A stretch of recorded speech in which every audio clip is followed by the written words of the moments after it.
गरीब का 10 की 10 पानीपुरी। चंदानगर नामक गांव में चिंटू और मिंटू नाम के दो दोस्त रहते थे। चिंटू पानीपुरी बेचता था।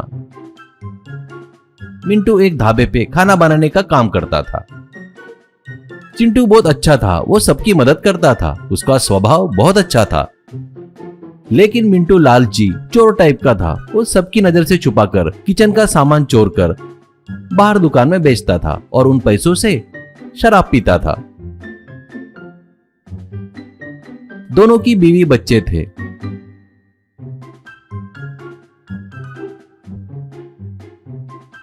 वो दोनों की झोपड़ी आजू बाजू में ही थी। मिंटू शराब पीकर आता और अपनी पत्नी को मांगकर झगड़ा करता था। चिंटू आकर उस झगड़े को रोकता था।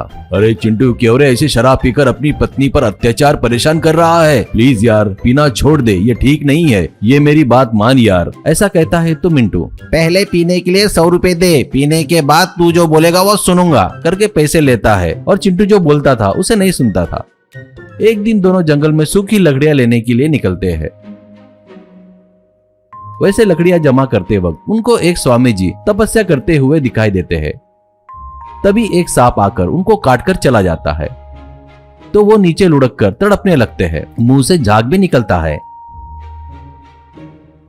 वो देखकर चिंटू दौड़कर एक जगह जाकर वहां से कुछ पत्तियां तोड़कर मसलता है और उसका रस उनके मुंह में डालता है।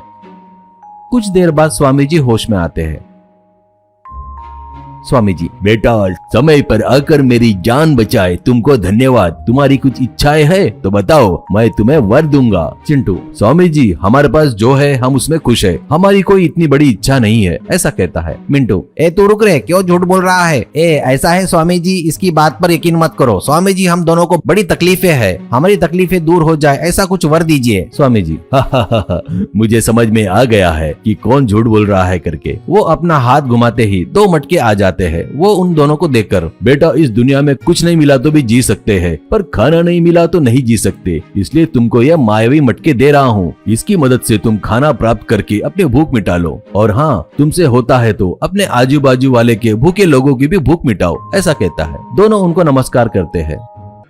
चिंटू घर पहुंचकर अपनी पत्नी से, अपन इसकी मदद से रोज खाना प्राप्त कर सकते हैं, लेकिन अपन अपने आजू बाजू वाले के लिए भी कुछ करना चाहिए ना। इसकी मदद से सभी को खाना खिलाएंगे क्या, ऐसा कहता है। पत्नी, नहीं, वैसे किए तो सभी लोग आलसी हो जाएंगे और अपना मटका चोरने का प्रयास भी करेंगे, इसलिए किसी को भी अपने पे शक नहीं होने देंगे। आप इस मटके से पानी पूरी बनाकर बेचो, ऐसे फुकट में दिए तो अपने को कोई नहीं गिनेगा, कुछ धोखेबाजी कर रहे हैं करके सोचेंगे, इसलिए 10 रुपए में 10 पानी पूरी बेचो, तब गरीब से गरीब भी आकर खाएंगे।